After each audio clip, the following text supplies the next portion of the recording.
قال الله تبارك وتعالى في كلامه المجيد: أعوذ بالله من الشيطان الرجيم. بسم الله الرحمن الرحيم. والسماء والطارق وما أدراك ما الطارق النجم الثاقب إن كل نفس لما عليها حافظ فلينظر الإنسان مما خلق من ماء دافق يخرج من بين الصلب والترائب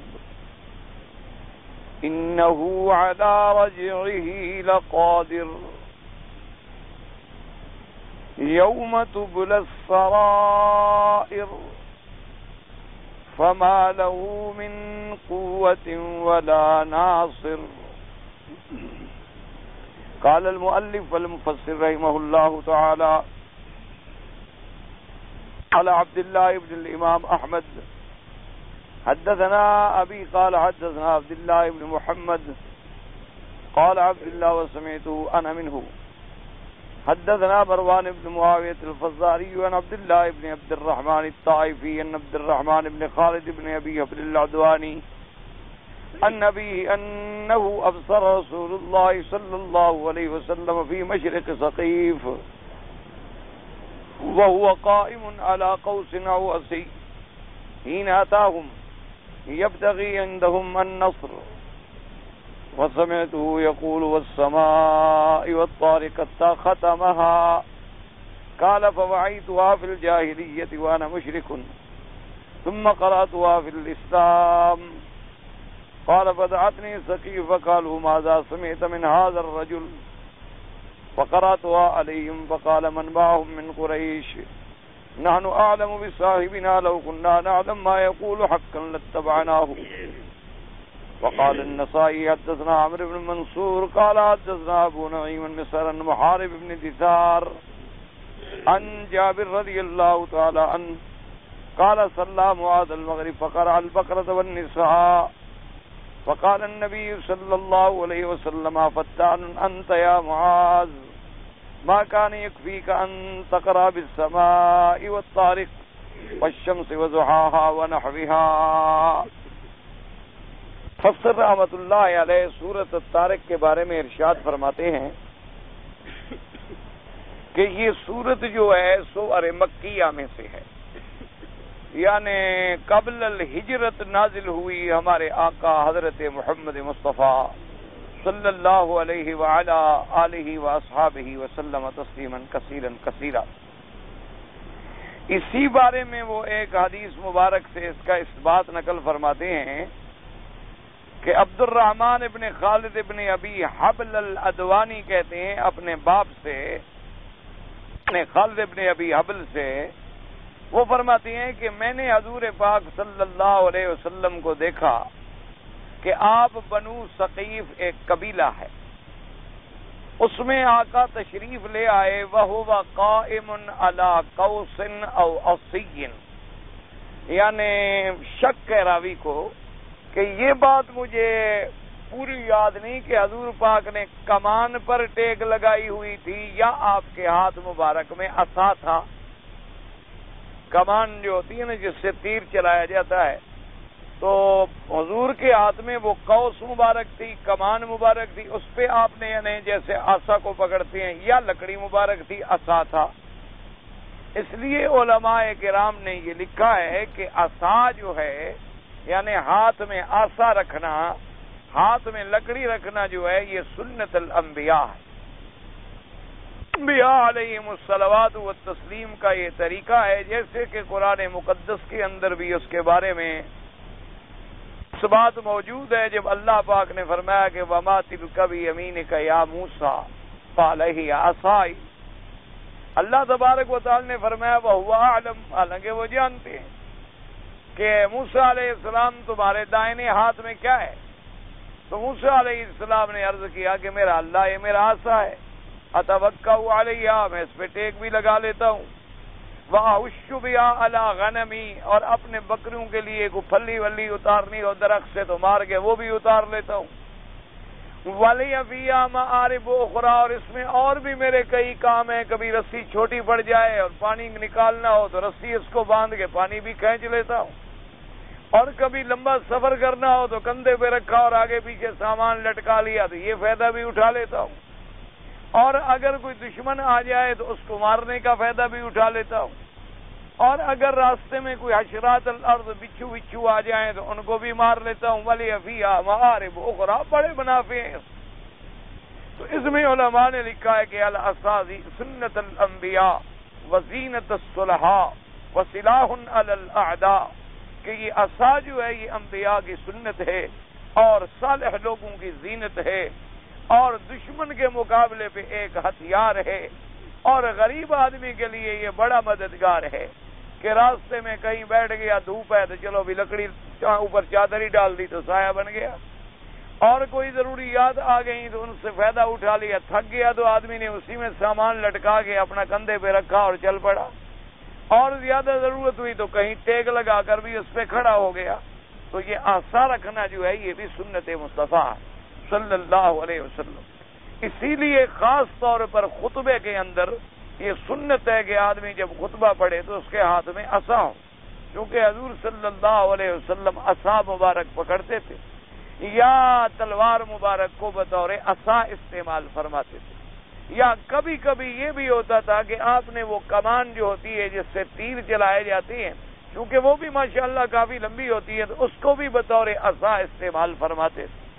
اور اسی طرح عصا کا یہ بھی فائدہ ہوتا ہے کہ آدمی نماز پڑھ رہا ہے تو فَرَكَضَهُ أَمَامَهُ، کہ اگر وہ اپنے آگے اس کو گاڑ دے تو گویا وہ سترے کا کام دے گیا۔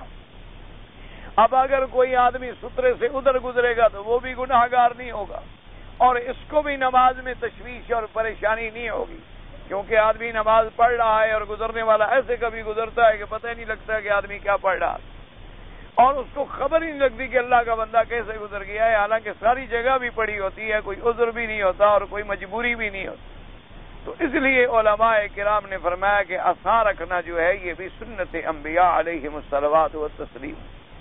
لیکن آج کل اللہ تبارک و تعالی رحمت فرمائے بعض سنتیں ایسی چھوٹ چکی ہیں کہ اب اس کا استعمال جو ہے وہ مجبوری کی حد تک تو رہ گیا ہے کہ جب آدمی بوڑھا ہو جائے اور چلنے کے قابل نہ رہے پھر تو عصا پکڑتا ہے، کہ اب وہ تو خود محتاج ہو گیا، اس کے بغیر وہ چل نہیں سکتا، اور بیمار ہو جائے نہ چل سکے پھر بھی عصا پکڑتا ہے، بارش آ جائے پھسلنے کا ڈر ہو تو پھر بھی عصا پکڑ لیتا ہے، ورنہ سنت سمجھ کے پکڑنا جو ہے وہ بہت کم لوگوں کو نصیب ہوتا ہے۔ اور جو بڑے لوگ ہیں، جدید طرز کے لوگ ہیں، انہوں نے چونکہ ہر معاملے میں مخالفت کرنی تھی پیغمبر کی، انہوں نے بطور فیشن ایک سٹک نکال لی ہے کہ ایک چھوٹی سی چھڑی بس بغل میں رکھ لی، ہاتھ میں رکھ لی اور چل پڑے، تاکہ کسی نہ کسی رنگ میں ہم مخالفت پیدا کر سکیں حضور پاک صلی اللہ علیہ وسلم کے ان احکامات کی۔ تو اس لیے فرماتی ہیں کہ میں نے آقا انعامدار کو دیکھا کہ آپ نے عصا مبارک پہ او اعلیٰ قصین، یا وہ اس کمان پہ ٹیک لگائے ہوئے تھے اور بنو ثقیف کے پاس آئے تھے، بنو ثقیف کے ساتھ آپ کا معاہدہ تھا، تو آپ ان کے پاس آئے کہ تم ہماری مدد کرو، کیونکہ حضور صلی اللہ علیہ وسلم نے بڑے بڑے قبائل سے معاہدے بھی فرمائے کہ اگر ہمیں ضرورت پڑے گی تو تم ہماری مدد کرو گے، اور تمہیں ضرورت پڑے گی تو ہم تمہاری معاونت اور مناصرت کریں گے۔ اور یہ معاہدے مسلمانوں کے ساتھ تو ہیں ہی ہیں، لیکن اگر مسلمان کبھی کافروں سے بھی کرنا چاہیں تو جائز ہے۔ اسی لیے جیسے کافر ذمہ ہوتے ہیں وہ بھی کافر معاہد ہوتا ہے، اس کے ساتھ ایک معاہدہ ہو جاتا ہے ایک دوسرے کی مدد کا، تو یہ چیزیں اسلام میں منع نہیں ہیں، یعنی حسب احوال۔ ہاں اگر مسلمان اتنا طاقتور ہے کہ اس کو کسی کی معاہدے کی ضرورت نہیں ہے تو پھر ضروری نہیں ہے کہ وہ بلا وجہ کفار کا سہارا لے، لیکن اگر ضرورت پڑ جائے تو اسلام نے گنجائش رکھی ہے کہ جیسے کفار کے ساتھ تجارت جائز ہے، لین دین جائز ہے، معاملات جائز ہیں، قرض لینا دینا جائز ہے، اسی طریقے سے حسب ضرورت اپنا ایک دوسرے سے معاہدہ کرنا ایک دوسرے کے ہمسائے ہونے کی وجہ سے ایک دوسرے کو تحفظ دینا، ایک دوسرے کی سرحدوں کو محفوظ رکھنا، تو ایسے تعاہدات جو ہیں وہ بھی جائز ہیں۔ تو اس لیے حضور پاک صلی اللہ علیہ وسلم تشریف لے آئے ان سے کچھ مدد طلب کروانے کے لیے۔ فرماتے ہیں کہ آقا انعامدار نے یہی سورت مبارک تلاوت فرمائی، والسماء والطارق وما ادراک ما الطارق۔ تو آپ نے یہ ساری سورت اول سے لے کر آخر تک تلاوت فرمائی۔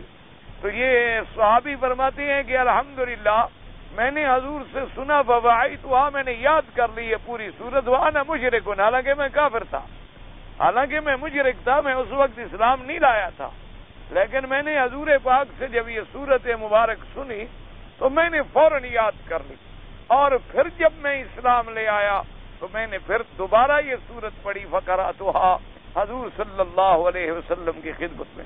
تو پہلے لوگوں کو اصل میں یہ ایک ذوق بھی تھا اور شوق بھی تھا کہ کوئی چیز سنتے تھے تو اس کو محفوظ رکھا کرتے تھے، یعنی اس کو سنبھال لیا کرتے تھے۔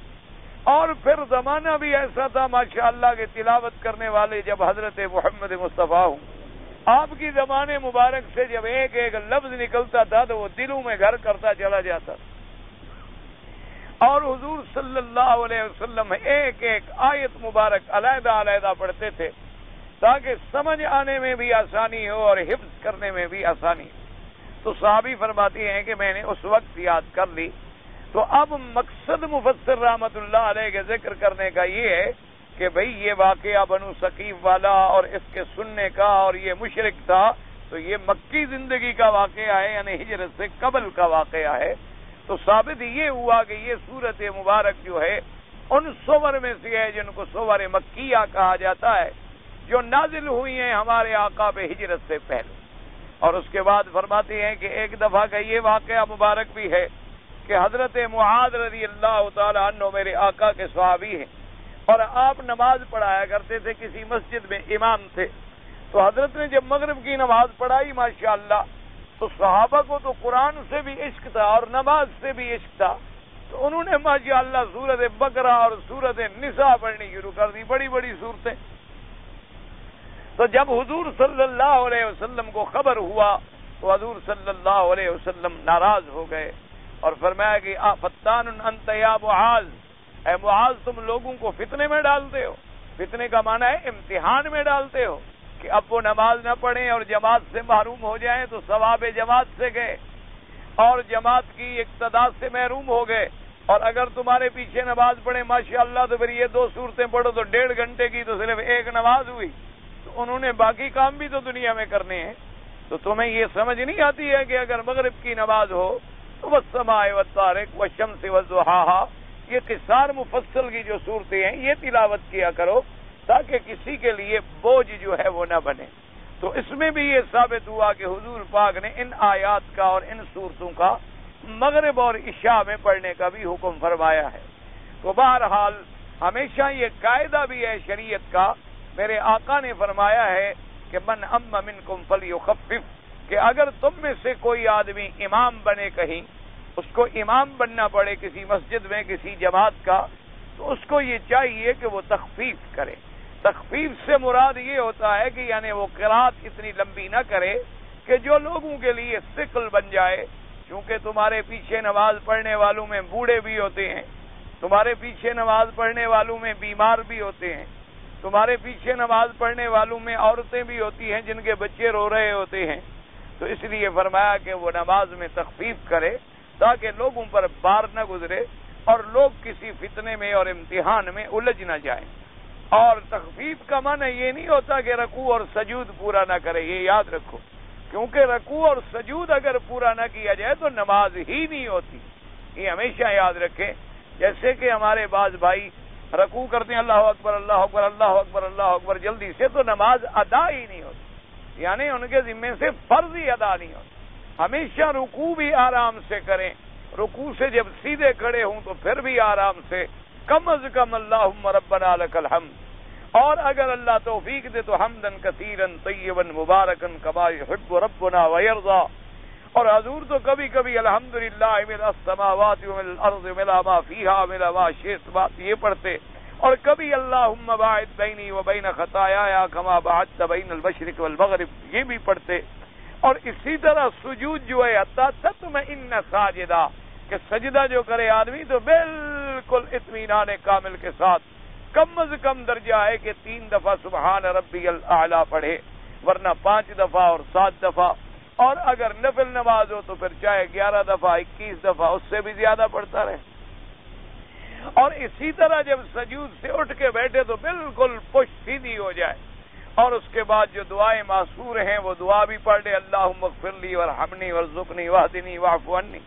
حضور صلی اللہ علیہ وسلم سے یہ ادعیہ مبارکہ بھی ثابت ہے. کیونکہ اگر آدمی نماز اور رکوع اور سجود کو اطمینان سے ادا نہ کرے تو گویا نماز پڑھی ہی نہیں. تو لہذا جو میرے بھائی الحمدللہ اللہ کی توفیق سے حاضر بھی ہوتے ہیں، وضو بھی کرتے ہیں، وقت بھی لگاتے ہیں، لیکن اس کے بعد جلدی جلدی نمازیں پڑھتے ہیں تو نماز پڑھنے کا فائدہ ہی کوئی نہ ہو. اور دوسرا سب سے بہتر مسئلہ یہ ہے کہ آخر آپ الحمدللہ 5 نمازیں، 2 نمازیں، 3 نمازیں تو امام کے پیچھے پڑھتے ہیں، اور اگر زیادہ نہ ہو تو کوئی نہ کوئی آدمی 1 نماز تو امام کے پیچھے پڑھتا ہے. کم از کم اسی کو دیکھ کر سیکھ لیں کہ وہ کیسے رکوع کر رہا ہے، رکوع کے بعد کتنی دیر ٹھہرتا ہے، سجدہ کتنا لمبا کرتے ہیں، اور سجدے کے مابین کتنی دیر بیٹھتے ہیں، تاکہ حتی تطمئن راکعا. حضور نے فرمایا رکوع ایسے کرو کہ اطمینان ہو اور پشت جو ہے وہ سیدھی ہو، اور جو تسبیحات زبان سے نکلیں کم از کم ادا کرنے والے کو تو پتا ہو کہ میں کیا کہہ رہا ہوں، میں کیا لفظ پڑھ رہا ہوں. یہ نہیں کہ یوں سمجھیں. حضور نے فرمایا کہ ایسی نمازیں تو منافق پڑھتے ہیں کیونکہ ان کے سروں پہ ایسے ہوتا ہے جیسے کوئی بوجھ رکھا ہے اور اتاریں اور ہم پھینک کے چلے جائیں. اور فرمایا جو مومن ہیں ان کے لیے تو قرۃ عین فی الصلاۃ، ان کی آنکھوں کی ٹھنڈک جو ہے وہ نماز میں ہوتی ہے. جب وہ نماز میں آتی ہیں تو گویا اپنے اللہ سے ہم کلام ہوتے ہیں. تو جب اتنا بڑا مرتبہ کسی کو نصیب ہو جائے تو وہ کیسے جلدی کر سکتا ہے؟ یعنی اگر آپ کسی بادشاہ کے پاس ملاقات کا آپ کو ٹائم مل جائے تو آپ کبھی جلدی کریں گے؟ آپ کو کوئی وزیر ملنے کے لیے بلا لے، 3 گھنٹے انتظار کرائے، پھر بھی آپ بیٹھے رہیں گے. لیکن جب آدمی ملک الاملاک رب قدوس کے دربار میں کھڑا ہو اور قرآن اس کی زبان پر ہو، مناجات ہو اللہ کے ساتھ، اور اس میں وہ ٹکریں مار رہا ہو، تو وہی بات ہے جو حضور نے فرمائی کہ یہ نماز منافق کی نماز، کہ ایسے ٹکریں مارتے ہیں کہ جیسے کوئی مرغا جو ہے وہ دانے پڑے ہوں اور چگ رہا ہو. فرمایا یہ نماز نہیں ہوتی. اسی لیے ایک صحابی نے جب جلدی جلدی نماز پڑھی تو حضور نے فرمایا ارجع فصلی فانک لم تصلی، واپس لوٹ کے پھر نماز پڑھو، تمہاری نماز ادا نہیں ہوئی. تو پھر حضور پاک نے سکھایا کہ آرام آرام سے نماز پڑھو. اور اسی طرح جو امام بنے وہ بھی رعایات کرے اور کوشش یہ کرے کہ وہ صورت مبارک تلاوت کرے نماز میں جو حضور پڑھتے تھے، ورنہ تو جہاں سے بھی آپ قرآن پڑھیں گے نماز تو ادا ہو جائے گی. یعنی اگر آپ نے قرآن کی کہیں سے 3 آیتیں 1 رکعت میں پڑھ لی ہیں تو آپ کی نماز ہو جائے گی. اور اسی طرح ان باتوں کا بھی خیال رکھا کرو کہ جیسے قرآن کی ترتیب ہے اسی ترتیب سے نماز میں بھی پڑھا جائے. یعنی کیا معنی قل اعوذ برب الفلق پہلے ہے تو پہلی رکعت میں پڑھیں، دوسری رکعت میں قل اعوذ برب الناس پڑھیں. یہ نہ کریں کہ قل اعوذ برب الناس تو پہلے پڑھیں اور قل اعوذ برب الفلق بعد میں پڑھیں. گو بعض ائمہ کے نزدیک نماز تو ہو جاتی ہے لیکن کراہت آتی ہے بلا وجہ کہ اللہ کے قرآن کی ترتیب کو ہم نے بدل ڈالا. تو ان چیزوں کا خیال رکھیں. اور مقصد محدث رحمت اللہ علیہ کا یہ تھا کہ صرف یہ بات ثابت کریں حدیث مبارک سے کہ انہا سورۃ مکیہ، انہا انزلت قبل الہجرت علی رسول اللہ صلی اللہ علیہ وسلم.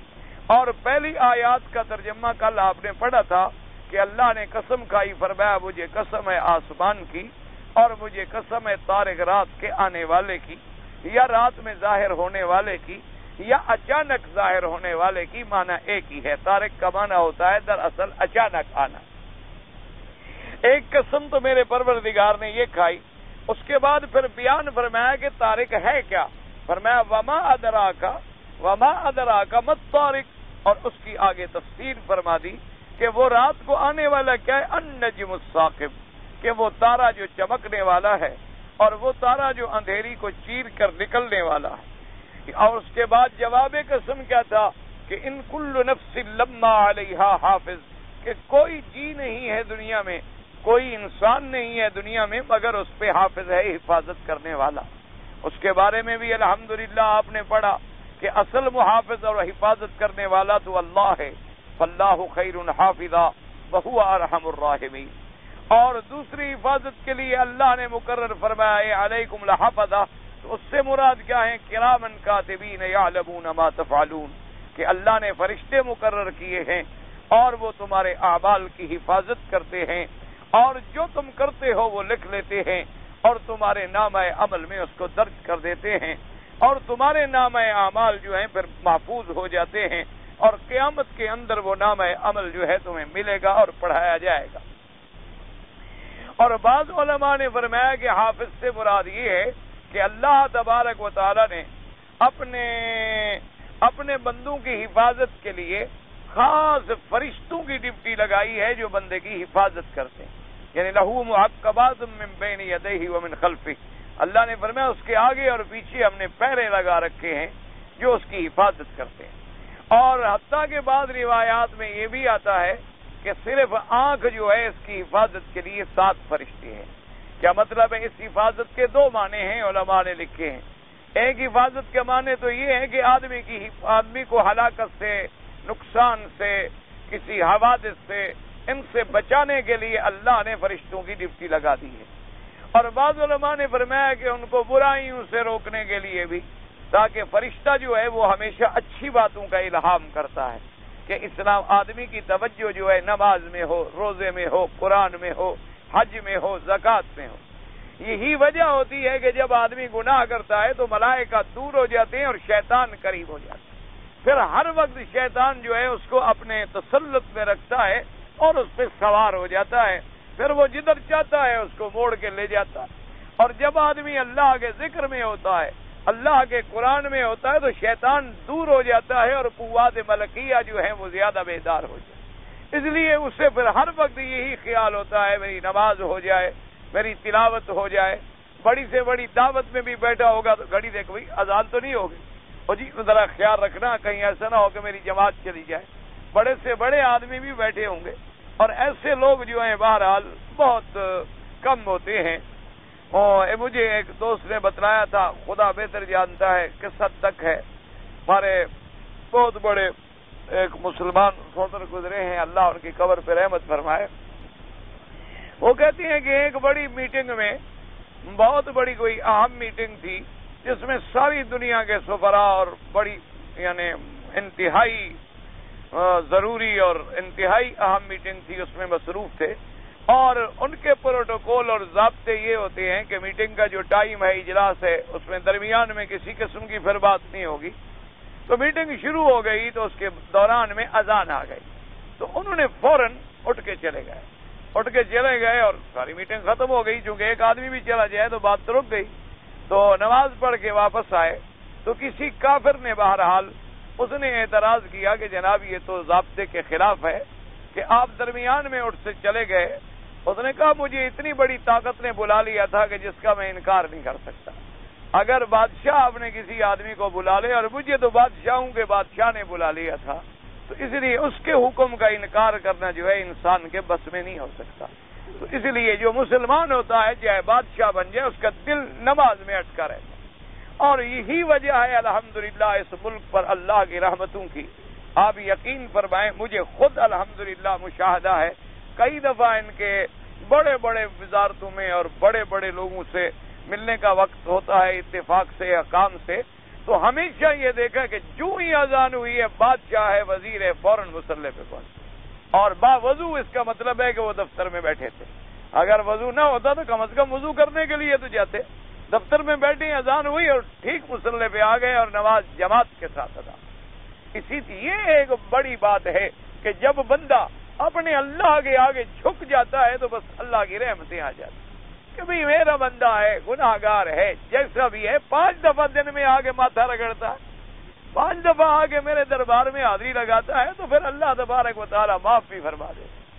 اور جب آدمی یہ ماتھے رگڑنا اور عبادت چھوڑ دیتا ہے تو وہ باغیوں میں شمار ہوتا۔ تو جب کوئی آدمی اللہ کا باغی بن جائے تو اس نے تو تباہ اور برباد ہونا۔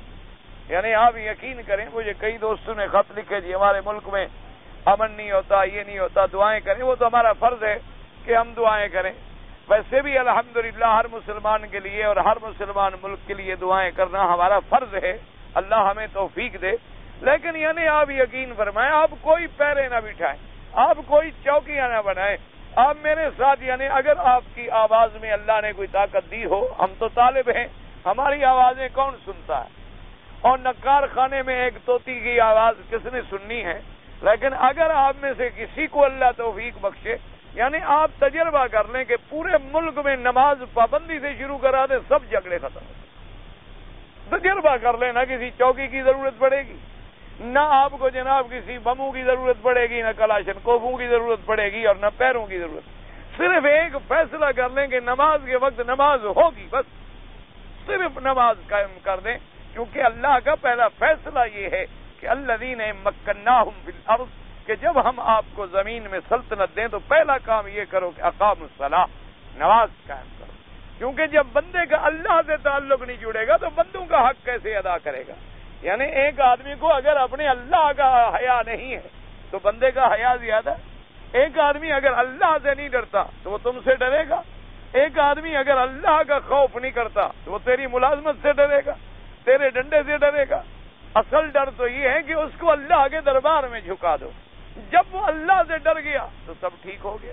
اب آپ نے دیکھا نہیں ہے کہ جہاں ماشاءاللہ دینی جماعتوں کے اجتماع ہوتے ہیں، 17 لاکھ کے ماشاءاللہ تبلیغ کے اجتماع ہوتے ہیں، مجال ہے کہ ایک آدمی کو کسی نے تھپڑ بھی مارا ہو، ایک آدمی کی نکسیر بھی پھوٹ جائے، ایک آدمی کا کوئی پرس بھی چوری ہو جائے، ایک آدمی کی کوئی قلم چوری کر لے، مجال ہے کوئی کسی کو دھوکہ دے کے 50 روپے نکال کے رات کو بھاگ جائے۔ آپ کسی دوسری جگہ تو 10 لاکھ آدمی جمع کر کے دکھا دیں کہ کیا تماشا بن جائے، کتنا بڑا فتنہ بن جائے۔ وجہ کیا ہے کہ ہر آنے والے کے دل میں اللہ کا خوف ہوتا، وہ اللہ کو راضی کرنے کے لیے وقت لگا رہا ہوتا ہے، پھر بیچارہ وہ چوری کیوں کرے، برائی کیوں کرے، ڈاکہ کیوں مارے، لڑائی کیوں کرے؟ وہ تو اپنے رب کو منانے کے لیے جنگلوں میں پھر رہا ہے، وہ تو اپنا آرام چھوڑ کر گھر چھوڑ کے بھاگا ہوا آ رہا ہے۔ تو اصل بات یہ ہے کہ ہمارے دلوں میں اللہ کا خوف پیدا ہو جائے، اور اس کا پہلا رشتہ کیا ہے؟ نماز۔ جب تک نماز نہیں ہوگی، ایک ہمیشہ یاد رکھیں، آپ کی بیوی مثلا نماز نہیں پڑھتی تو جب وہ اللہ کی غدار ہے تو تمہاری وفادار کیسے ہے؟ جب اس نے اللہ سے کیا ہوا وعدہ پورا نہیں کیا تو تیرا ایجاب قبول والا وعدہ کو اللہ سے بھی زیادہ پکا ہے۔ تو تم جو صرف اسی بات پہ خوش ہو نا کہ بھی نکاح ہوا تھا تو ایجاب قبول ہوا تھا، جب تو قبل تو کیا تھا نا، تو جس نے اللہ کا کلمہ پڑھا، اللہ کا دین کا اقرار کیا، حضور کا کلمہ پڑھا، جس کو اس کا حیا کوئی نہیں، فیشن میں بیٹھی ہے نماز کوئی نہیں، تو تیری عزت کی بڑی محافظ ہے۔ سوال ہی پیدا نہیں ہوتا۔ جب بھی موقع ملے گا تیری عزت کو بھی بیچ ڈالے گی، جب بھی موقع ملے گا تیرے بچوں کے بھی سودے کر دے گی، کیونکہ جب آدمی اپنے خدا کا غدار ہے وہ بندے کا کبھی وفادار۔ ایک بات ہمیشہ یاد رکھ، اسی لیے حضرت امیر المؤمنین سیدنا عمر بن الخطاب رضی اللہ تعالی عنہ وارضا جب بھی کسی گورنر کو حکم لکھتے کہ ملازم رکھنا ہے، کوئی کلرک بھرتی کرنا ہے، فرماتے سب سے پہلے انکوائری کرو اور اس کی نماز کا پتہ کرو کہ وہ نماز کیسے پڑھتا ہے، نماز کیسے پڑھتا ہے۔ یہ تو نہیں تھا کہ نماز پڑھتا ہی نہیں، اس زمانے میں یہ تو تصور ہی نہیں تھا نا نماز نہ پڑھنے کا، تو سوال نماز پڑھتا کیسے ہے کہ نماز کے حقوق ادا کرتا ہے، اور اگر نماز میں جلد بازی کر رہا ہے اس کا مطلب ہے نماز میں چوری کرتا ہے، تو جو نماز کا چور ہے وہ تیرے مال کا محافظ کیسے ہو سکتا؟ اس لیے فرمایا تو صرف یہ ہے کہ اگر ہم ایک بات کا فیصلہ کر لیں کہ اپنے گھروں میں نماز قائم کر دیں، اپنے گھروں کے اندر چاہے وہ نماز پیار سے قائم کر لو یا چاہے ڈنڈے سے کر لو، نماز قائم کرنا جو ہے ضروری ہے۔ آپ دیکھیں کہ گھر میں سارے اللہ کی رحمت سے جھگڑے ختم ہو جائیں۔ باقی یہ ہوتا ہے لوگ مثال دیتے ہیں جی فلاں کے گھر میں نمازی بھی ہیں اور جھگڑے بھی ہیں، تو یہ ہزاروں میں ایک ہوتا ہے، ہزاروں میں ایک ہوتا ہے۔ یہ نہیں ہوتا کہ پھر برائی کو ڈھونڈتے پھرو اور اچھائی کو نہ دیکھو، ان پر بھی تو نظر ڈالو جو نمازی ہیں اور الحمدللہ گھر آباد ہیں، ان کے اندر کوئی جھگڑے نہیں ہیں۔ ہم جب ڈھونڈتے ہیں تو نمازیوں میں برے کو ڈھونڈتے ہیں اور بے نمازیوں میں اچھے کو ڈھونڈتے ہیں، پھر کرتے ہیں مقابلہ، تو پھر نسبت کیسے نکلے؟ نسبت تو تب نکالتی ہے کہ 1000 بے نماز ہو 1000 نمازی ہو، ان کا تقابل کرو پھر دیکھو کتنے اچھے ہیں۔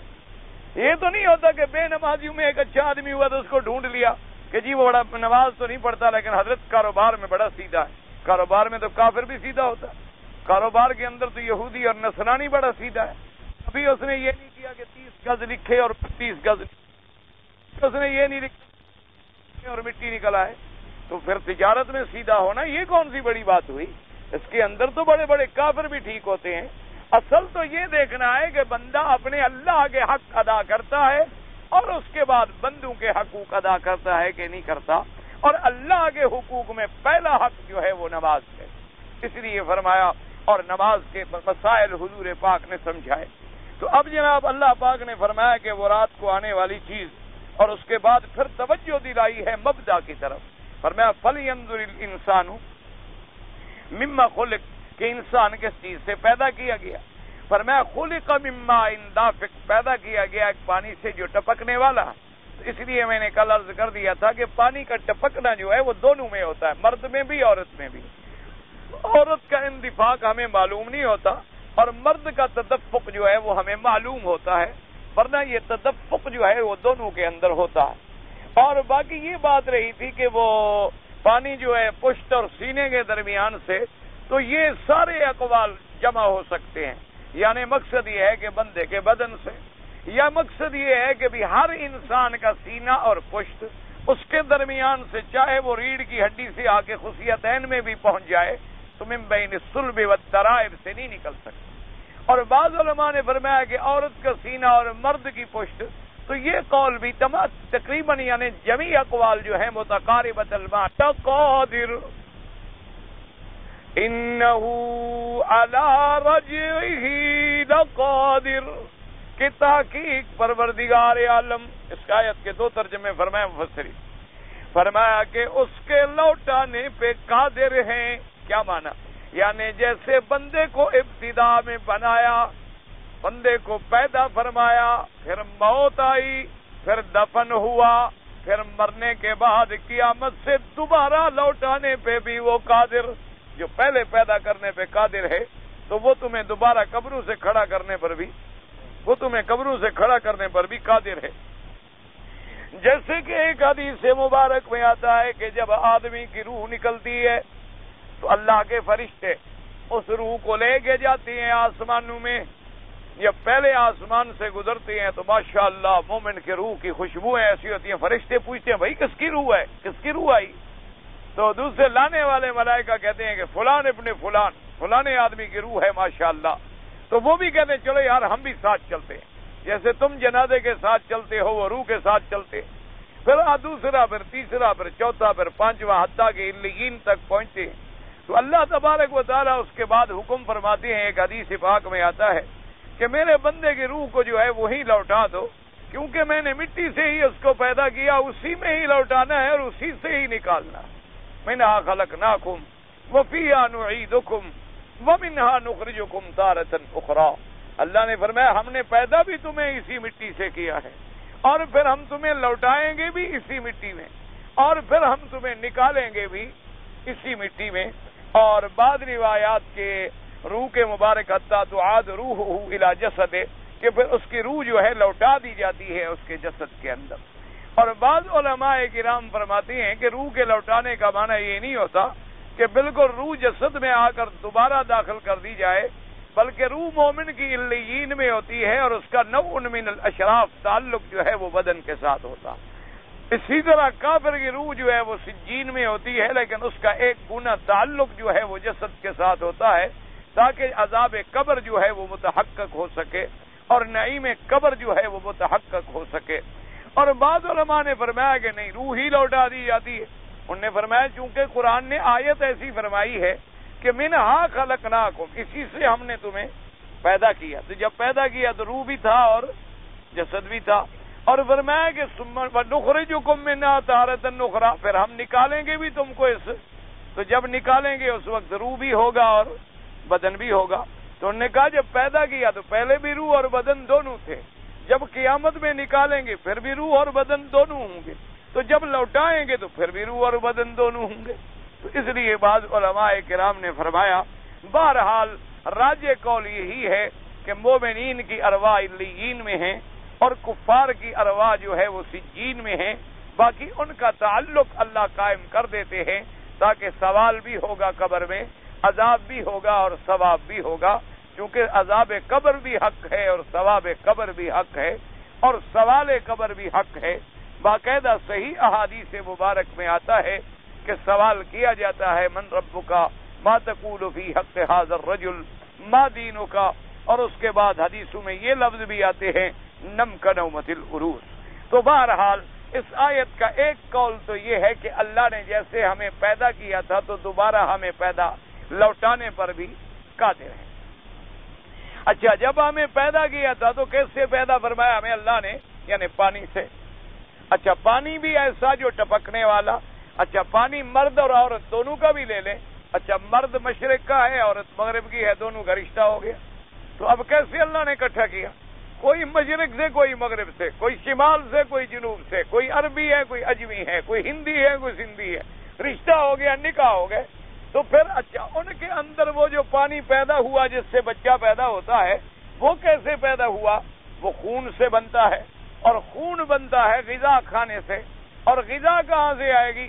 او ماشاءاللہ جناب، اب جیسے یہاں مکے میں ہم رہتے ہیں، مرغی آ جاتی ہے ہالینڈ سے اور انڈا آ جاتا ہے پولینڈ سے، پھل آ جاتا ہے کسی ملک سے اور پرتگال آ جاتا ہے کسی ملک سے۔ اللہ نے فرمایا ساری دنیا کی نعمتیں دور دور سے اکٹھی کر کے میں نے تمہیں پیدا کر لیا، تیری ہڈیاں اکٹھی کرنی مشکل ہے۔ تم کیسے فکر میں پڑے ہوئے ہو کہ مرنے کے بعد ہماری ہڈیاں کیسے ملیں گی اور ہمیں کیسے جوڑا جائے گا؟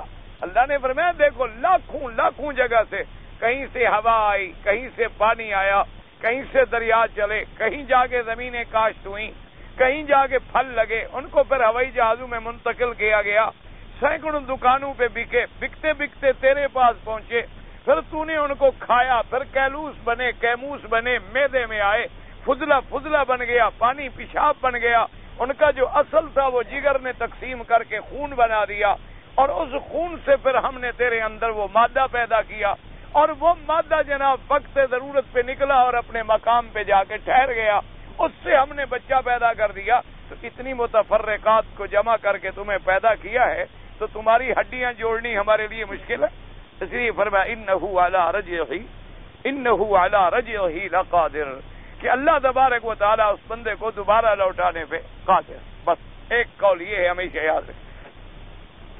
اور دوسرا قول مفسرین نے فرمایا انہ علی رجعہ لقادر، انہوں نے کہا یہ ضمیر قریب، چونکہ قاعدہ یہ ہوتا ہے کہ مرجع جتنا قریب ہو اتنا فائدہ ہوتا ہے، انہوں نے کہا ضمیر جو ہے نا بالکل قریب، پیچھے جو آ رہی ہے آیت کہ وہ کیا ہے، ما دافق جو ہے یخرج من بین الصلب والترائب انہ علی رجعہ لقادر۔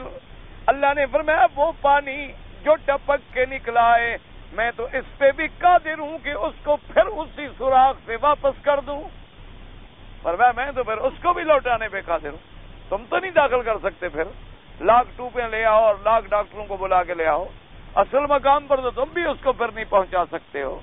ہاں یہ کر سکتے ہو کہ کسی کا لے کے بیبی ٹیوب کے چکر میں پڑ جاؤ، لیکن اسی سوراخ سے نکل کے پھر پشت میں پہنچا دو، اور میرے لیے تو یہ بھی مشکل نہیں ہے، تو تمہارا دوبارہ پیدا کر لینا میرے لیے کون سا مشکل ہے؟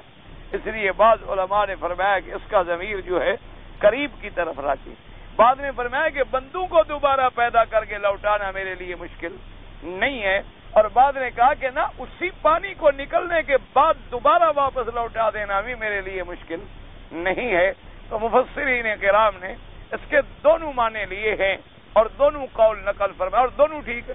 اللہ تبارک و تعالیٰ کے لیے نہ یہ مشکل ہے نہ وہ مشکل ہے۔ اللہ تبارک و تعالیٰ کے لیے کیا مشکل ہے؟ اللہ نے آگ بنائی ہے جلانے کے لیے، لیکن اگر اس سے جلانے کی خاصیت کو کھینچ لیں تو وہ قادر ہیں کہ آگ بھی موجود ہو اور جلائے بھی نہ۔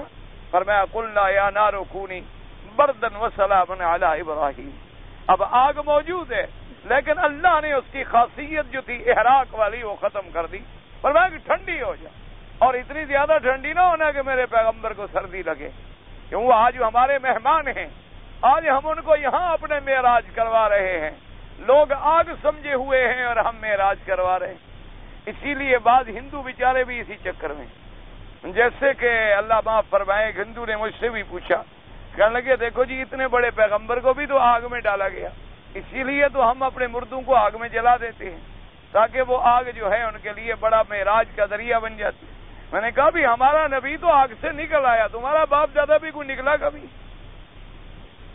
ہمارا پیغمبر حضرت ابراہیم تو زندہ آگ سے واپس آ گئے اور انہوں نے آ کر پوری زندگی گزاری۔ تم اپنی ماں کو جلا کے پھر ایک دفعہ نکال کے دکھا دو تو پھر ہم بھی بات مان لیں گے کہ بھی ان کو بھی آگ میں جلنے کے بعد جو ہے کوئی ٹھنڈک پہنچ رہی ہے یا ان کو آرام پہنچ رہا ہے۔ تو ایسی باتوں سے استدلال کرنا جو ہے یہ کم عقلی والی بات ہوتی ہے۔ جیسے انہوں نے کہا جی اچھا ایک حدیث پاک میں تو آتا ہے کہ ایک آدمی نے وصیت کی تھی کہ میں جب مر جاؤں تو مجھے جلا دیا جائے اور میری راکھ جو ہے کچھ سمندروں میں ڈال دیں اور کچھ ہواؤں میں اڑا دیں۔ یہ اس لیے یاد رکھیں دلیلیں سب کے پاس ہوتی ہیں۔ اب ہندو بھی ڈھونڈتے رہتے ہیں نا دلیلیں بیچارے اپنے ذہن کو مطمئن کرنے کے لیے، دلائل تو مشرک بھی ڈھونڈتے رہتے ہیں، دلائل تو قبر پرست بھی ڈھونڈتے رہتے ہیں۔ اصل بات یہ ہوتی ہے دلیل وہ ہوتی ہے جو اللہ اور اللہ کے قرآن کی اور جس کو صحابہ نے سمجھا ہو، یہ نہیں کہ آپ نے اور مجھ نے میری بات سمجھنے سے، ورنہ تو عقل تو دوڑتی رہے گی اور سمجھتی رہے گی، عقل عیار ہے سو بھیس بنا لیتی ہے، عشق بیچارہ نم اللہ ہے نہ زاہد نہ حکیم۔ عشق کا معنی تو یہ ہے کہ فرمان رسول آیا ہم مٹ گئے، عشق کا کام یہ ہے۔ عقل تو عیار ہے نا، بہانے بنائے گی یہ کام کریں نہ کریں، مناسب ہوگا کہ نہیں ہوگا، فائدہ ہوگا کہ نہیں ہوگا، نفع ہوگا کہ نقصان ہوگا، آئندہ یہ پارٹی کامیاب ہوگی یا ناکام ہوگی، پتہ نہیں اس کی اکثریت بنتی ہے یا نہیں بنتی، عقل کے کام۔ عشق تو یہ فیصلہ کرتا ہے لا الہ الا اللہ محمد الرسول اللہ۔ بلال نے کلمہ پڑھ لیا، سارا مکہ مخالف ہے، تڑپ رہا ہے، کہتا ہے لا الہ الا اللہ محمد الرسول۔ اس کے تصور میں بھی تھا کہ کبھی مکہ فتح ہوگا اور ہم غالب آئیں گے، اس کے خیال میں بھی نہیں تھا۔ اس لیے ہمیشہ یاد رکھیں کہ ایمان کا تقاضا یہ ہوتا ہے۔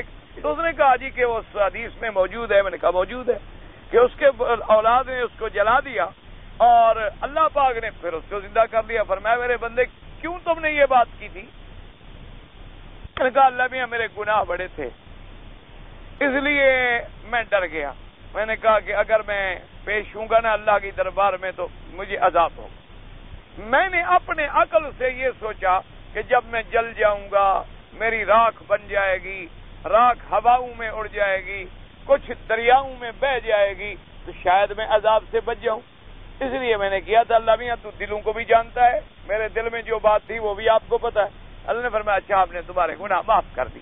تو انہوں نے کہا کہ یہ واقعہ تو موجود ہے۔ میں نے کہا آپ نے کہاں پڑھا ہے؟ انہوں نے کہا جی آپ کی حدیث کی کتابوں میں ہے۔ میں نے کہا حدیث کی کتاب میں اس کا مطلب ہے کہ ہمیں کس نے بتایا؟ انہوں نے کہا جی حضور پاک صلی اللہ علیہ وسلم نے، حضور محمد مصطفیٰ نے۔ میں نے کہا تو جب یہ حدیث بتانے والے نبی نے ہمیں قبر میں دفن کرنا سکھلایا تو ہمیں وہ یہ بھی فرما دیتے کہ بھئی اس طرح گناہ بخشے جاتے ہیں، سب جلایا کرو۔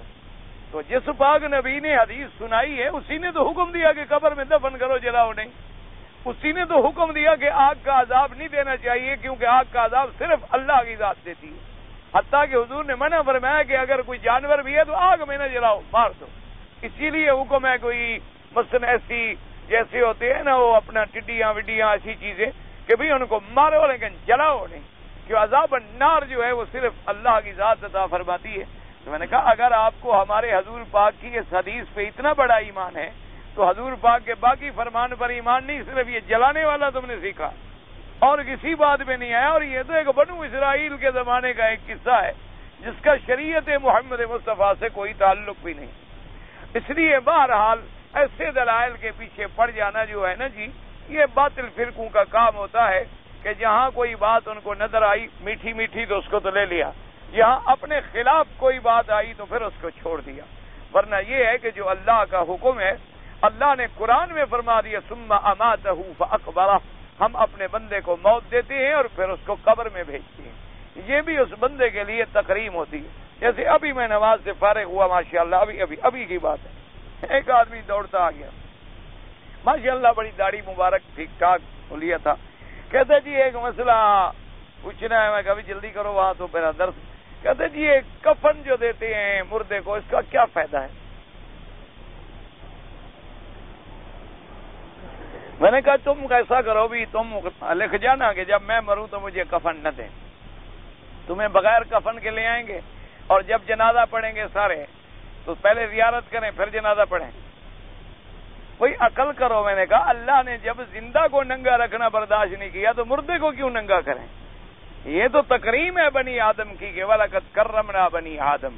اللہ نے فرمایا ہم نے بنی آدم کو عزت دی ہے، زندگی میں بھی عزت دی ہے اور مرنے کے بعد بھی عزت دی ہے، کہ زندگی میں بھی وہ غسل کرتا تھا، مرنے کے بعد بھی غسل دیا جاتا ہے تاکہ اس کا بدن پاک ہو جائے، نظیف ہو جائے.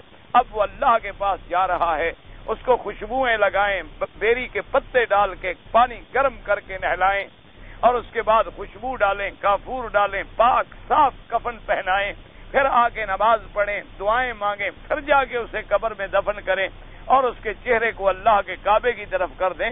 یہ تو تقریب بنی آدم ہے. میں نے کہا شریف آدمی اگر یہ بات نہ ہو تو عورت جو مرے وہ بھی بغیر کفن کے لے آئے ہم، اور مرد جو آئے تو وہ بھی بغیر کفن کے لے آئے. یہ بڑی عجیب بات ہے. اب دیکھو پتہ نہیں اس کے دماغ میں کہاں سے ایک بات آ گئی. اور مولوی مفت ہے، اپنا ہے، نہ پیسہ لگتا ہے پوچھنے میں نہ کوئی اور بات ہے. زیادہ سے زیادہ کبھی تنگ آ گیا تو ناراض ہو گیا تھوڑا سا، اور اس کے علاوہ مولوی کیا کر سکتا ہے کسی ایسے اچھا خاصا بیچارے کو طواف کرتے کرتے پتہ نہیں کیسے کفن کا خیال آ گیا. تو ہر چیز میں اللہ کی حکمتیں ہیں، تکریم ہے بنی آدم کی. قرآن میں ہے وَلَقَدْ كَرَّمْنَا بنی آدم، یعنی حضور نے اتنا خیال فرمایا کہ سیدنا حمزہ رضی اللہ تعالی عنہ کا جب کفن پورا نہ ہوا تو آپ نے فرمایا غُطُّوا رَأْسَهُ وَجَعَلُوا عَلَىٰ رِجْلَيْهِ الْإِذْخِرَ. آپ نے فرمایا کہ اگر کفن چھوٹا ہے تو سیدنا حمزہ کے سر مبارک کو ڈھانپ دو اور جو پاؤں خالی بچ جائیں اذخر بوٹی کے پتے لے کر ڈال دو تاکہ ان کو پتوں سے چھپا دو. کپڑا نہیں ہے تو کیا کیا جائے. ایسا بھی ہوا کہ دو تین صحابہ کو ایک کپڑا ڈالا گیا، کپڑا پورا نہیں ہو رہا تو وہ مجبوریوں کی باتیں ہیں. لیکن اور اسی لیے حکم ہے کہ کفن سفید دیا جائے. حضور نے فرمایا مرد کے لیے افضل لباس اور افضل رنگ جو ہے وہ سفید ہے، موت میں بھی اور حیات میں، زندگی میں بھی اور مرنے کے بعد بھی. اور کفن پاک ہونا چاہیے، صاف ہونا چاہیے، اور اس میں کسی قسم کی، جیسے کہ دنیا میں اس کے لیے حکم تھا کہ پاک کپڑے پہنے، اللہ تبارک و تعالی نے اس کو موت تک عزت عطا فرمائی. تو فرماتے انہ علی رجعہ لقادر. تو دونوں قول جو ہیں وہ ٹھیک. آگے فرماتے یوم تبلی السرائر فما له من قوة ولا ناصر. اللہ نے فرمایا کہ جس دن کھلیں گے راز، اللہ اکبر، یوم تبلی السرائر. اب تو دیکھو نا اللہ نے پردہ ڈالا ہوا ہے.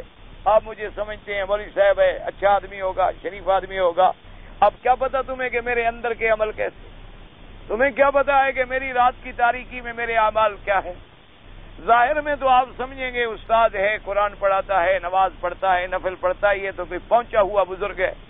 لیکن اندر کے اعمال کا کسی کو پتہ نہیں. اللہ نے ایک ستر ہے، ایک پردہ ہے بندوں پہ دیا ہوا. دعا فرمائیں کہ اللہ یہ پردہ قائم رکھے، کیونکہ اگر اللہ پردہ ہٹا دیں تو ہم سے تو لوگ اتنی نفرت کریں، کتے سے بھی زیادہ نفرت کریں. اگر آدمی کے اعمال سامنے آ جائیں، ہر آدمی کو خدا نعوذ باللہ دنیا میں ننگا کر دیں تو اس کو تو گھر والے باہر پھینک دیں اٹھا کر. اس کو تو لوگ تھوکے نہیں اس کے اعمال کو دیکھ کر. یہ تو اس کا کرم ہے کہ کوئی جھوٹا ہے تو پردہ ہے، کوئی غلا گو ہے تو پردہ ہے، کوئی چور ہے، کوئی ڈاکو ہے، کوئی شرابی ہے، کبابی ہے، زانی ہے، لیکن پروردگار ہے، پردے ڈالے جاتا ہے. جب وہ بالکل حدود سے تجاوز کرتا ہے تو پھر پکڑ بھی لیتا، پھر پکڑ کے ایک نمونہ جھٹکا بھی دے دیتی ہیں دنیا میں عذاب کا. ورنہ یہ تو اس کا کرم ہے کہ ہمارے لاکھوں گناہوں پہ پردہ پڑا ہوا، ہماری لاکھوں خطائیں ہیں جن پہ پردہ پڑا ہوا. فرمایا لیکن جب قیامت کا دن ہے یوم تبلی السرائر، جس دن تبلا تبدو و تظہر، یعنی جس دن راز جو ہیں ظاہر ہو جائیں گے، ہر چیز کھل کے سامنے آ جائے گی اور ذرہ ذرہ سامنے آ جائے گا. حتیٰ کہ قرآن پاک کہتا ہے کہ جب آدمی پڑھے گا اپنے نام عمل کی کتاب کو تو چیخ اٹھیں گے کافر اور کہیں گے ما لہذا الکتاب، ہائے یہ کیسا دفتر ہے، لا یغادر صغیرۃ ولا کبیرۃ الا احصاها، کوئی چھوٹا بڑا گناہ ہمارا نہیں جو اس میں لکھا نہیں. او یہ تو سب کچھ سامنے موجود ہے، ایک ایک، یعنی اگر آپ کا ہاتھ کسی عورت کو غلط لگا تھا موجود ہے. اللہ تبارک و تعالی معاف فرما دے. تو فرمایا اس دن پھر راز کھلیں گے. اور بعض علماء نے فرمایا اس کا یہ ترجمہ بھی ہے کہ اب تو دنیا میں مشرک بھی کہتا ہے کہ ہم حق والے ہیں، قبر پرست بھی کہتا ہے کہ ہم حق والے ہیں، اللہ کے ولی کے آگے جھکتے ہیں، اللہ کا ولی ہماری سفارش کرے گا. اور اسی طریقے سے ہر باطل فرقہ کہتا ہے ہم حق پر ہیں، اور مومن بھی کہتا ہے ہم حق پر ہیں. فرمایا میرا مدنی ایک قیامت میں پھر راز کھلیں گے کہ حق والے کون ہیں. پھر وہاں آگے پتہ چل جائے گا کہ حق والے تو صرف وہ ہیں جو تابع ہیں محمد مصطفیٰ کے، جنہوں نے اتباع کی ہے حضرت محمد الرسول اللہ کی، جنہوں نے اتباع کی ہے اللہ کے قرآن کی اور سنت حبیب محمد مصطفیٰ کی. اس لیے فرمایا یوم تبلی السرائر. اور بعض علماء نے فرمایا اس سے ایک اور بات بھی لی ہے کہ قیامت والے دن ایک بندہ انکار کر دے گا کہ اللہ میاں میں نے تو یہ دنیا میں یہ کام نہیں کیے. اللہ فرمائیں گے اچھا بھائی ملائکہ کو بلاؤ، فرشتے آگے، ہاں بھائی اس نے کیے تھے. اللہ میاں اس نے کیے تو ہم نے لکھے ہیں، اگر یہ نہ کرتا تو ہم کیوں لکھتے؟ ہماری اس سے کوئی دشمنی تھی؟ ہماری تو جنس بھی نہیں ملتی. ہم ملک، یہ بشر، ہم نور کے بنے ہوئے، یہ مٹی کا بنا ہوا، یہ کھانے کا محتاج، ہم کھانے کے بھی محتاج ہی. کوئی ہمیں کھانا وانا لگا ہوتا تو ہو سکتا ہے آپ کہتے کہ بھی پیسے شیسے لے کے غلط لکھ دیا ہوگا رپورٹ. جیسے ہمارے افسروں کو پیٹ لگا ہوا ہے نا، تو ان کی الحمدللہ 100 میں سے 101 رپورٹ فرضی ہوتی ہے. یعنی پہلے تو ہم کہتے تھے 99، اب 100 میں سے 101 غلط ہو. جیسے پیسے دے دو، پیسے لکھوا لو، جو مرضی ہے لکھوا لو. یہ الگ بات ہے کہ کچھ ریٹ اونچا نیچا ہوتا ہے، کوئی زیادہ مہنگا ہے، کوئی کم مہنگا ہے، ورنہ اللہ معاف فرمائے حمام میں سب ننگے ہیں. اللہ تبارک و تعالی رحمتیں فرمائے اور ہمارے حال پہ کرم فرمائے. یعنی اللہ پاک رحمت کرے، پتہ نہیں ہم کیسے مسلمان ہیں اور کہاں جا رہے ہیں. تو بہرحال جناب فرشتے نے انہوں نے کہا کہ جناب ہم نے تو جو کیا لکھا. اس نے کہا اللہ میاں بات یہ ہے، ٹھیک ہے انہوں نے لکھا ہوگا، لیکن ان کے لکھے کا کیا اعتبار ہے؟ میری اپنے کوئی جنس کا گواہ ہوتا. یہ تو نوری لوگ ہیں، آسمانوں پہ رہنے والے لوگ ہیں، ان کی گواہی تو بہرحال آپ کہتے ہیں، لیکن میرا اطمینان نہیں ہو رہا، نعوذ باللہ. تو اللہ فرمائیں گے اچھا کیا گواہ چاہتے ہو؟ تو کیا اللہ میاں کوئی میرے جیسا بندہ گواہ ہو کہ میں نے یہ گناہ کیا ہے؟ یعنی وہ اپنے عقل میں تو یہ سمجھے گا کہ میرے گناہوں کے سارے بندے گواہ تھے نہیں. اب کہاں سے اللہ فرمائیں گے ملائکہ کو حکم دیں گے الیوم نختم علی افواہہم، فرمائیں گے اچھا اس کی زبان پہ مہر لگا بند کر دے بکواس کی. فرمایا وَنُتَكَلِّمُنَا أَيْدِيهِمْ وَتَشْهَدُ أَرْجُلُهُمْ بِمَا كَانُوا يَكْسِبُونَ. اللہ فرمائیں گے ہاتھوں کو کہ بولو یہ گناہ کیا تھا کہ نہیں کیا. حکم دیں گے پاؤں کو کہ بولو تم نے چل کے یہ گناہ کیا تھا کہ نہیں. اب ہر جوڑ بول رہا ہے، چمڑا بول رہا ہے، ہاتھ بول رہے ہیں، ٹانگیں بول رہی ہیں، پاؤں بول رہے ہیں. اللہ نے فرمایا اب بھی کوئی عذر باقی ہے؟ اللہ میں آپ تو ثابت ہو گیا، فرمایا جاؤ جہنم. اس لیے بعض علماء نے فرمایا کہ وہ تو ایسا دن ہوگا جب راز کھل جائیں گے کہ ہر عضو اپنا راز نہیں چھپا سکے گا. جس نے جو راز کیا تھا چھپائے کو. یوم تبلی السرائر فما له من قوت ولا ناصر. اور اللہ نے فرمایا کہ اس دن جب راز کھلیں گے نہ اس کے پاس قوت ہوگی نہ مددگار. کیا مانا؟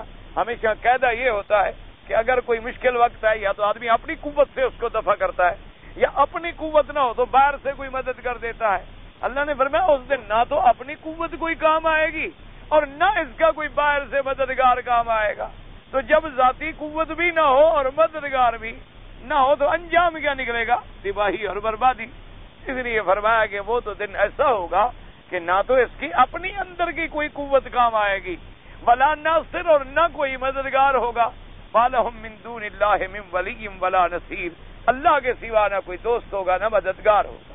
اسی لیے فرمایا ان مشرکین کا نہ کوئی سفارشی ہوگا نہ کوئی شفاعت کرنے والا ہوگا، ولا صدیق ولا حمیم، نہ کوئی دوست ہوگا اور نہ کوئی خیر خواہ ہوگا. اس لیے فرمایا جب یہ عالم ہوگا تو پھر نتیجہ کیا نکلے گا؟ ہلاکت اور بربادی. اس لیے فرمایا یوم تبلی السرائر فما له من قوت ولا ناصر. اللہ تبارک و تعالی سے دعا کریں اللہ ہم سب کا خاتمہ ایمان پہ فرمائیں. اللہ تبارک و تعالی عذاب قبر سے بھی بچائیں، عذاب حشر سے بھی بچائیں. اللہ دنیا اور آخرت کی رسوائیوں سے بچائیں اور اپنی رحمت کا فیصلہ فرمائیں اور تمام مسلمانوں کو جنت الفردوس نصیب فرمائیں. کہتا ہے جی کہ علامات قیامت جو ہیں، آپ نے فرمایا تھا کہ صغرا بھی ہیں اور کبرا بھی ہیں، یعنی بعض علامتیں ہیں جن کو محدثین نے لکھا ہے چھوٹی چھوٹی، ان کو کہا جاتا ہے صغرا، اور بعض علامتیں ہیں بڑی بڑی، ان کو کہا جاتا ہے کبرا۔ تو وہ کون کون سی گزری ہیں؟ تو آپ ایسا کریں کہ ایک کتاب لے لیں الزواجر، اس کو پڑھ لیں، اس میں ساری علامات بالتفصیل لکھی ہوئی ہیں، چونکہ محدثین کرام نے بڑی محنتیں فرمائی ہیں اور تمام احادیث مبارک کو جمع کیا۔ یا کوئی حدیث کی کتاب لے کر کتاب الفتن کھول لیں، اس میں بھی آپ کو علامات قیامت سے تعلق رکھنے والی یا اشراط الساعہ کے باقاعدہ باب باندھے ہیں محدثین نے۔ بہرحال ایک موٹی بات یاد رکھیں کہ صغرا جتنی چھوٹی علامتیں ہیں وہ گزر چکی ہیں، اب اگر باقی ہیں تو وہ بڑی علامتیں۔ بڑی علامتوں میں جیسے دجال کا نکلنا ہے، خروج دابہ ہے، بڑی علامتوں سے حضرت عیسیٰ علیہ السلام کا آسمانوں سے اترنا ہے، دجال کو ہلاک کرنا ہے، یہ بڑی بڑی علامات ہیں، اور بھی بڑی علامات ہیں۔ بہرحال وہ ساری تفصیل آپ کو وہاں مل جائے گی، یہ کوئی اتنی چھوٹی بات نہیں کہ میں ساری علامات ابھی آپ کو بیان کر دوں، اس کے لیے تو 2-3 دن درس دیتا رہوں تب بھی پورا نہیں ہوگا۔ ہم کوشش کر رہے ہیں کہ اولاد کو نمازی بنائیں، لیکن کبھی اولاد نماز پڑھتی ہے اور کبھی نہیں پڑھتی۔ اصل بات یہ ہے کہ میری بیوی جو ہے وہ اس معاملے میں میری معاونت نہیں کر رہی، یعنی وہ بچوں کی سائیڈ لیتی ہوگی۔ تو بہرحال گزارش یہ ہے کہ آپ کار خیر سے مایوس نہ ہو جائیں۔ ایک بزرگ کی مثال ہے کہ دریا کے کنارے بیٹھے تھے، تو ایک دیکھا کہ بچھو جو ہے وہ کنارے سے گرا اور پانی میں جا پڑا، تو بزرگوں نے جلدی سے اس کو ہاتھ دے کے نکالا۔ اب جب ہاتھ دے کے نکالا، اسے ڈنگ مار دیا۔ آپ نے ہاتھ دے کے نکالا، وہ پھر گر گیا درد سے، تو پھر ڈوبنے لگا، انہوں نے پھر ہاتھ دے دیا، اس نے پھر ایک اور ڈنگ مار دیا۔ تو اسی طرح بہرحال وہ نکالتے رہے اور وہ ڈنگ مارتا رہا۔ اوپر سے تمہارے چٹ لکھنے والے جیسا کوئی عقل والا آدمی آ گیا، اس نے کہا بزرگ سے کہ حضرت آپ بھی عجیب ہے، وہ بار بار ڈنگ مار رہا ہے تو چھوڑ دیں۔ فرمایا وہ گندی عادت نہیں چھوڑتا تو میں اچھی عادت کیوں چھوڑوں؟ اگر اس کی گندی عادت جو ہے وہ اس کو نہیں چھوڑ رہا ڈنگ مارنے والی، تو میں بچانے والی اچھی عادت چھوڑ دوں؟ تو اس لیے تم اپنی عادت نہ چھوڑو، اگر وہ اپنی گندی عادتوں سے باز نہیں آ رہے، تم اچھی عادت سے باز کیوں آ رہے ہو؟ ہمت جاری رکھو، اللہ سے دعائیں بھی جاری رکھو، اور صبح و شام اللہ کے کعبے میں آ کر طواف کر کے ملتزم پہ کھڑے ہو کے اللہ کے دربار میں رو کے دعا کرو، کیونکہ علماء نے لکھا ہے کہ اولاد کے حق میں والدین کی دعا ایسے ہوتی ہے جیسے انبیاء امت کے حق میں دعا کریں۔ اتنا بڑا مرتبہ ہے والدین کی دعا کا، اور دعا جو ہے یہ مومن کا بہت بڑا ہتھیار ہے۔ تو انشاءاللہ بیوی بھی ٹھیک ہو جائے گی، بچے بھی ٹھیک ہو جائیں گے۔ بہرحال بالکل نگرانی نہ چھوڑیں، اور اگر کوئی آخری سٹیج آ جائے تو پھر اللہ پیارا کریں، دنیا کو چھوڑ، پھر اللہ کی ذات سے زیادہ اچھی کوئی چیز۔ اگر بالکل ایسی بیوی ہے جو نہیں مانتی اور نماز نہیں پڑھتی، اور آپ کی محنت کے بعد بھی کوئی اصلاح کی توقع نہیں ہے، تو بالکل پھر آپ اللہ کے لیے علیحدہ ہو جائے، اللہ بیویاں بھی اور دے دے گا، بچے بھی اور دے دے گا، وہ قادر ہے، اس کے آگے کوئی مشکل نہیں۔ لیکن جلد بازی نہ کرنا، مجھے بھی آج تک بیوی نہیں ملی، 10 سال ہو گئے ڈھونڈتے، ہاں میرے کہنے پر کل چھوڑ دو، ایسا نہ کرنا ہے، مولویوں کی باتیں ہوتی ہیں، بس سن لینا بس۔ ہاں کہ جی مولوی وکیل نے کہا چھوڑ دے، طلاق دے دے شام کو۔ ویسے بہرحال ائمہ کے نزدیک امام احمد بن حنبل تو فرماتے ہیں نکاح ویسے ختم ہو گئے۔ امام احمد بن حنبل رحمۃ اللہ علیہ فرماتے ہیں عورت اگر بے نواز ہو تو کافر ہے، جب کافر ہے تو نکاح ختم ہو۔ وہ فرماتے ہیں کہ اگر اولاد بے نماز ہے تو باپ کے میراث کی حقدار نہیں ہے، چونکہ کافر جو ہے مسلمان کا وارث نہیں بن سکتا۔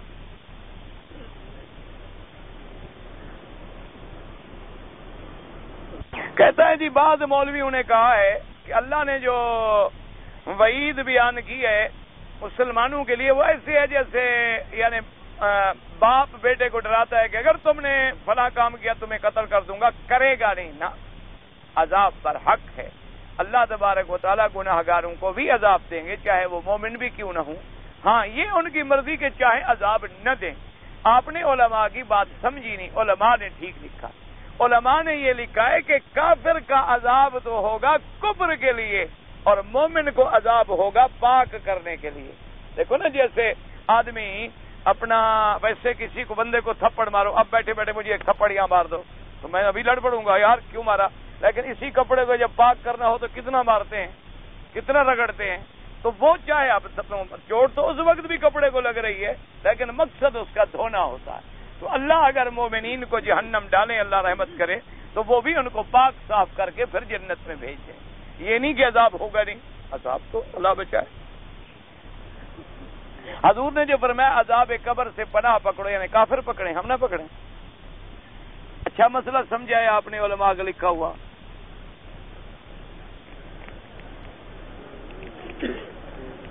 ایک بچی کی شادی جو ہے بچپن میں کر دی گئی تھی. بھائی شادی کی پہلے تحقیق کریں. ایک تو ہوتا ہے ایسے منگنی شگنی کے، اچھا جی تمہاری لڑکی پیدا ہوئی ہے اور ہم تمہارے بچے کو دیں گے نا. ایک ہے باقاعدہ ایجاب قبول، والدین ولی اولیاء نے کیا تھا باقاعدہ نکاح. اگر باقاعدہ نکاح کیا تھا وہ تو نکاح ہو گیا. جب تک خاوند طلاق نہ دے بچی آزاد نہیں ہو سکتی. اب بچی جو ہے وہ خاوند کو پسند نہیں کرتی. اس کا طریقہ یہ ہے کہ وہ عدالت میں، محکمہ شرعیہ میں جا کے خلو کی درخواست کرے کہ میرے والدین نے نکاح کیا تھا، مجھے قبول نہیں ہے. وہ خلو کی درخواست کرے گی اور قاضی فیصلہ دے دے گا، اس کو آزاد کر دے گا. اگر آپ کے ملک میں اسلام نہ ہو تو محلے کے چند علماء کی ایک کمیٹی بنا کر ان کے سامنے فیصلہ رکھنا.